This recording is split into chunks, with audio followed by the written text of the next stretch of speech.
উৎসুক নেতাকর্মীদের এমন উপস্থিতি জানান দেয় দীর্ঘদিন ক্ষমতার বাইরে থাকলেও কতটা জনপ্রিয় বিএনপি নেত্রী। তৃণমূলের প্রত্যাশা হচ্ছে দেশনেত্রী বেগম খালেদা জিয়া উন্নত চিকিৎসা শেষে আবার আমাদের মাঝে ফিরে আসুক। মহান রাব্বুল আলামিনের কাছে দোয়া করি দেশনেত্রী বেগম খালেদা জিয়া ট্রিটমেন্ট করে এসে দেশের মানুষের দায়িত্বভার গ্রহণ করুক, সুস্থ হয়ে আমাদের মাঝে ফিরে এসে দেশের দায়িত্বভার গ্রহণ করবেন এবং দেশ পরিচালনা করবেন। আপসহীন নেত্রী সে প্রমাণ করেছে সেই দেশের মানুষের নেত্রী, তাই আজকে এই দেশের মানুষ সব রাজপথে দাঁড়িয়েছে, আমরা রাজপথে দাঁড়িয়েছি। অবশেষে চিকিৎসার জন্য লন্ডনের পথে বিএনপি চেয়ারপারসন বেগম খালেদা জিয়া। মঙ্গলবার রাত 11:15টার দিকে হযরত শাহজালাল বিমানবন্দর ছেড়ে যায় বেগম জিয়াকে বহনকারী বিশেষ এয়ার অ্যাম্বুলেন্সটি। নেত্রীকে বিদায় জানাতে গুলশান থেকে বিমানবন্দর পর্যন্ত পুরো সড়কে ছিল নেতাকর্মীদের ঢল। লন্ডনের হিথ্রো বিমানবন্দরে বেগম খালেদা জিয়াকে স্বাগত জানাবেন তার ছেলে তারেক রহমান এবং পুত্রবধূ জোবাইদা রহমান। তবে বেগম জিয়ার শারীরিক অবস্থা বিবেচনায় সেখানে নেতাকর্মীদের উপস্থিতি নিরুৎসাহিত করা হয়েছে।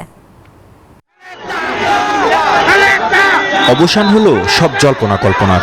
দীর্ঘ লড়াই সংগ্রাম বিচারিক প্রক্রিয়া শেষে উন্নত চিকিৎসার জন্য লন্ডনের পথে বেগম খালেদা জিয়া।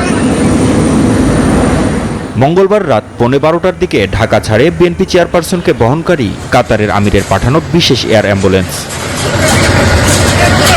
এর আগে গুলশানের বাসা ফিরোজা থেকে এয়ারপোর্ট পর্যন্ত আপসহীন নেত্রীকে এক নজর দেখতে ও বিদায় জানাতে পথে পথে ছিল দলের নেতাকর্মীদের ঢল, ছিল কড়া নিরাপত্তা।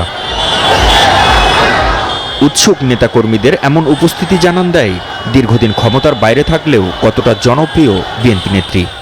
তৃণমূলের প্রত্যাশা হচ্ছে দেশনেত্রী বেগম খালেদা জিয়া উন্নত চিকিৎসা শেষে আবার আমাদের মাঝে ফিরে আসুক। মহান রাব্বুল আলামিনের কাছে দোয়া করি দেশনেত্রী বেগম খালেদা জিয়া ট্রিটমেন্ট করে এসে দেশের মানুষের দায়িত্বভার গ্রহণ করুক, সুস্থ হয়ে আমাদের মাঝে ফিরে এসে দেশের দায়িত্বভার গ্রহণ করবেন এবং দেশ পরিচালনা করবেন। আপসহীন নেত্রী সে প্রমাণ করেছে সেই দেশের মানুষের নেত্রী, তাই আজকে এই দেশের মানুষ সব রাজপথে দাঁড়িয়েছে, আমরা রাজপথে দাঁড়িয়েছি।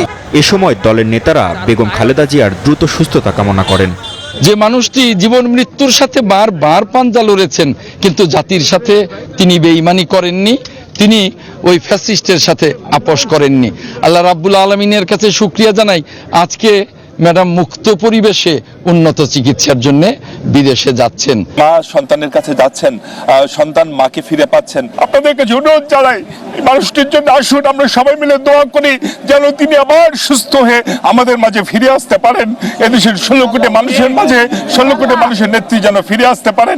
এর আগে রাত 8টার দিকে গুলশানের বাসভবন ফিরোজা থেকে বের হন বিএনপি চেয়ারপারসন। তার গাড়ি বহরের সঙ্গে বিমানবন্দর পর্যন্ত পথসঙ্গী হয়েছেন বিএনপির সব অঙ্গ ও সহযোগী সংগঠনের নেতাকর্মীরা।